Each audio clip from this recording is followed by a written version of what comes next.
जिसका हकदार था हमने उसी हक में रखा। तेरा खत आया तो चांदी के वरख में रखा। गम परस्ती की रिवायत नहीं तोड़ी हमने, तेरा आंसू भी गुलाबों के अरख में रखा। आइए वो शायरी सुने जो चांदी के वरख में रखने लायक है, जो गुलाबों के अरख से लिखी जाती है। मैं उनकी क्या तारीफ कर सकता हूँ। बहुत ही एक ऐसी, मैं उनको ही कह सकता हूँ गुरुजी को, कि उनकी शख्सियत पारस की पत्थरी की तरह है, जिससे कोई पत्थर अगर छू जाए तो सोना बन जाता है। मैं बहुत अदब और एहतराम के साथ आपसे गुजारिश करता हूँ, एक बार जोरदार तालियां। पहले तो बहुत बहुत बधाई। आज बेकल उत्साही साहब का जो आप लोगों ने सम्मान किया, और ऐसे माहौल में किया जब देश में इसकी बड़ी ज़रूरत थी। मैं आपको पहला एक शेर अपना कहता हूँ कि इस दौर में कोई न जुबां खोल रहा है, इस दौर में कोई न जुबां खोल रहा है, तुझको ही क्या पड़ी है कि सच बोल रहा है।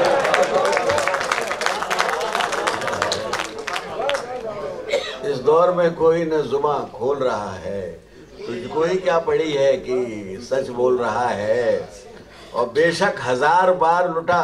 दोस्तों, कोहनूर एक ऐसा हीरा है कि आज तक उसकी कीमत किसी ने नहीं लगाई। वो लूट लिया गया हो, चुरा लिया गया हो, भेंट दे दिया गया हो, उपहार में चला गया हो, वो अलग बात है, लेकिन आज तक कोई खरीद नहीं पाया। मेरा शेर सुन लीजिए, इंसानों में भी कोहनूर होते हैं।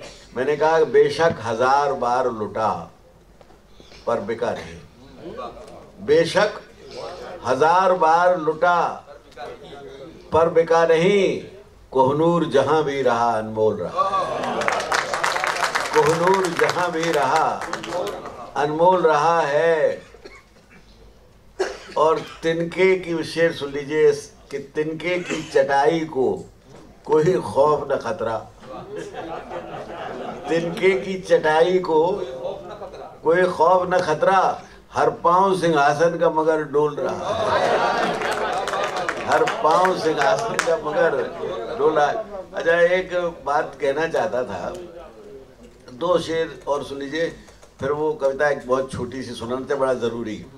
ये सुन लीजिए कि बाहर खेती बाड़ी रख, बहुत छोटी बहर की गजल है। बाहर खेती बाड़ी रख, आंगन में फुलवारी रख। बाहर खेती बाड़ी रख, आंगन में फुलवारी रख। धोखा मिले तो धोखा खा, प्यार मोहब्बत जारी रख। दुनिया है जागीर नहीं, सिर्फ किराएदारी रख। ठहर मुसाफिर खाने में, चलने की तैयारी।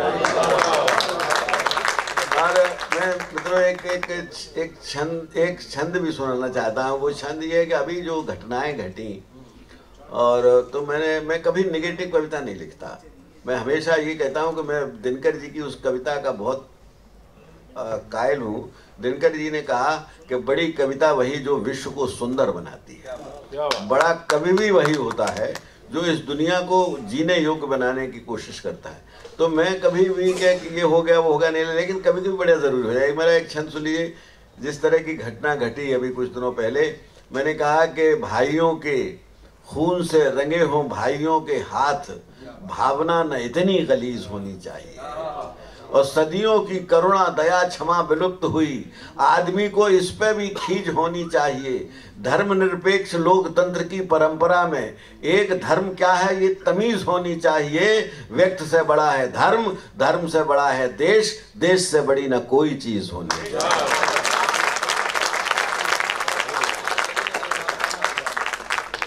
व्यक्ति से बड़ा। अच्छा, बहुत आज से 67 साल पहले बेकल उत्साही जी ने मुझे बलरामपुर बुलाया था। तो मैं एक नौजवान हुआ करता था, और बेकल उत्साही ने कहा मुझसे कि गुरु नानक जयंती का 500वीं जयंती थी गुरु नानक देव की, मुझे याद है। और तो हाँ, अच्छा चलिए, आपकी कृपा है, आपका आशीर्वाद है। तो मैंने उन दिनों एक कविता लिखी थी। बस गुरु नानक की कहानी ये थी कि गुरु नानक के एक, आज उसी माहौल की ज़रूरत है देश को। गुरु नानक के एक शिष्य थे हिंदू, एक थे मुसलमान, और बाला और मर्दाना उनके नाम थे। मैंने वो कविता लिखी थी कि हाथ पसारे सम्राटों ने, एक सम्राट ने जाके, उन्होंने चक्की पीसने के लिए बुलवा लिया गया था। तो जब उनसे कहा कि अब तो पिस गई, अब बंद करो, तो उन्होंने कहा जिसके हुक्म से चलाई थी चक्की उसी से बंद करूंगा, तुम्हारे बादशाहों की बात मैं नहीं मानता। तो हाथ पसारे सम्राटों ने ऐसे धनी फकीर थे, नानक हिंदू के गुर थे तो मुसलमान के पीर थे। मानव मानव अलग नहीं है, जनक सभी का एक है, उसके नाम मात्र पर लड़ना धर्म नहीं अविवेक है। ये आदेश तुम्हारा माना जाता यदि इस देश में, आज न हम दिखलाई पड़ते हत्यारों की वेश में। आर पार हो गए हृदय के सचगुर सांचा तीर थे, नानक हिंदू के गुर थे तो मुसलमान के पीर थे। हाथ पसारे सम्राटों ने ऐसे धनी फकीर थे, ऐसी कोई जगह नहीं है जहां नहीं भगवान है। उसकी कैसी प्रतिमा जिसकी प्रतिमा हर इंसान है। इस प्रतिमा के कहानी यह है कि वो काबा गए तो उधर की तरफ पैर करके सो गए, तो उन्होंने कहा कि इधर तो भगवान है। उन्होंने कहा कि अच्छा बताओ भगवान किधर नहीं है। तो ये सब बातें, ये हुआ क्या कि वहाँ उन्होंने ये बताया कि जर्रे जर्रे में भगवान का वास है, ईश्वर है, और फर्क नहीं करता वो। तो ऐसी कोई जगह नहीं है जहाँ नहीं भगवान है। उसकी कैसी प्रतिमा जिसकी प्रतिमा हर इंसान है। इस प्रतिमा के लिए जिया जो जितना इस संसार में, उतना ही वो ऊंचा होगा ईश्वर के दरबार में।